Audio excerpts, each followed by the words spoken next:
campaign of World Vision since the early 2000s. With the support of sponsors, donors, and partners like you, we are able to provide new sets of learning kits. Just last year, we reached 24,000 Filipino children nationwide. Having new learning materials will not only ease the financial burden for their parents, but also give the motivation they need to return to school.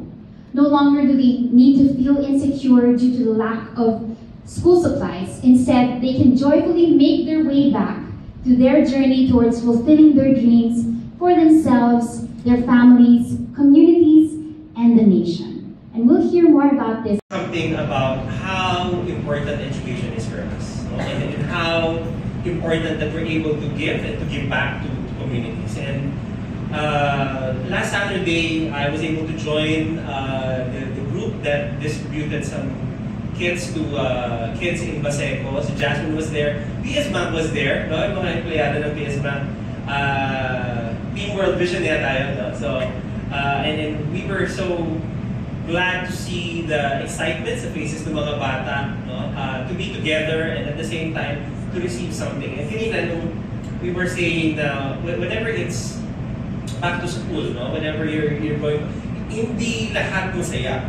There was some people, no? Like for some time nung na-trauma ako sa mathematics dati, parang babalik na naman ako sa math, no? And before there were like teachers na nagbabato or di ba, medyo marami mga bully. At least itong gesture natin of supporting, encouraging children, no? When you grow up, di ba, minsan magagamit ka ng bag, okay na to, no? Yung bag ko ngayon, pero yung bag ko pa rin. When you're older, di ba, hindi ka madalas magpalit. Pero for kids, I think it's something na nakaka-relate tayo, and it's going back to school. Kasi we all went to school one way or another, and that has helped create and develop who we are now. Of course, bukod pa dun sa relationships, bukod sa mga taong nag-mentor sa atin, education plays a vital role in developing the nation. No? Education is a right, and it provides opportunities for people to escape poverty. And sa Pilipinas, kitang-kita natin yun. We need to create different opportunities for people so they can become a better version of themselves. And we start them young. Na yung ating results are below global average. And I think these are 15-year-olds. Usually high school na po siya. Doon talaga inisip natin na baka mas okay na sana kasi high school, they've gone through elementary years. Pero ganito po yung result. And another, na talagang, ito po, nung nabasa ko, I did not believe it at first, but the results showed na according to a study from World Bank, the learning poverty in the Philippines is at 91%. Ano po ibig sabihin nito? 9 out of 10 children, age 10, still cannot read and understand simple text. 10-year-olds, hindi po sila makabasa, hindi sila makaintindi ng simple text or text na appropriate sa age nila. Nakakalungkot. Siguro kung mababasa din niyo po yung study, it's available online. Ang ka-level po nating countries, yung talagang alam natin na hirap, mas hirap kaysa sa Pilipinas. Pero tayo po, di ba, Philippines parang isa sa most active online. Pero our literacy level or our learning poverty is at 91%. And it even worsened during the pandemic kasi isa po yung Philippines sa may longest school closure. And ako po nakakausap ako ng mga students, teachers. Hirap po talaga, lalo na nung balik pasukan. Grade 4 children, hindi po sila marunong bumasa. So, salamat din po sa World Vision sa Brigada Pagbasa program natin. Kasi yung mga grade 4, they're the ones affected by the pandemic. Yung grades 1 to 3 po nila, hindi nila naipasok sa school. It was this years na nasa bahay sila, na narinig natin po sa news ang nag-a-answer ng modules, parents. And even parents, sabi nga po nila, diba, dami nilang natutunan. They learn to solve math problems, science experiments. But this is a sad reality. And last year po, the Department of Trade and Industry also presented na the school supplies, the prices of school supplies have increased, greatly increased. At sabi po nga nila, majority of these school supplies, siguro pinaka-minimum 9 pesos each. So 9 pesos more expensive yung mga materials. And this year, naglabas din po yung Department of Trade and Industry ng price guide. 20% of this already expensive school supplies also increased more. And kanina po, while I was on my way to the office, nakikinig po ako dun sa balita sa Grab.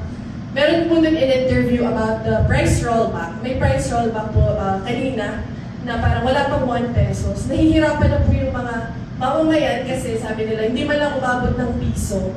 Hindi nga nila alam saan daw kukuha ng mabili ng school supplies kasi magpapasukan na. Okay, 1, 2. So good morning and welcome to the launch of our Back to School campaign. I'm June Codornes, the International Director of World Vision Philippines, with our esteemed ambassadors, Janina Bella and Jasmine Smith. And today, we're here to talk about the One Bag, One Dream campaign. So we're calling it One Bag, One Dream. It's our Back to School campaign na we've been doing since early 2000s, and over the years we've been helping thousands of Filipino kids para ma-kickstart yung kanilang back to school season, and we're thrilled to announce na yung mga kababayan natin, sponsors and those who are wanting to support Filipino kids, especially ngayong pabalik, July 29, July 29 yung bagong pasukan ng mga bata ngayon, and all the kids that we're supporting are the kids that we're sponsoring, Luzon, Visayas, and Mindanao sa Pilipinas.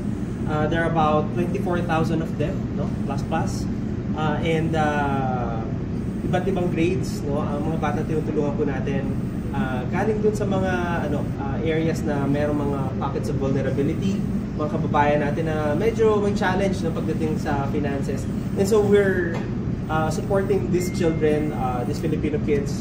Ang laman ng mga bag, ayan, mga notebooks, Crayola, I think in some areas namimigay pa tayo ng payong, kasi yes, that's right. Kasi nga umuulan, tag-ulan na po, merong in some areas ngayon medyo binabaha, medyo umuulan. So, welcome to our back to school media launch.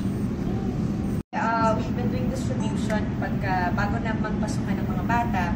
And whenever we go, ang saya-saya kasi bukod sa distribution, merong mga program beforehand, minsan may sayawan, napapili nga ako nitong last distribution, and then also we have the child leaders who are also part of the community that assist us. So some of them were former sponsored children that come back into the community to become a volunteer or even a current teenager na sponsored din pero gustong maging child leader, they come and play pagka-distribution na natin. So, ang saya kasi makaka-interact mo talaga yung bata, kasi iba't ibang grade din yung nakakasama mo. So, it's really a heartwarming day, and it doesn't even take long.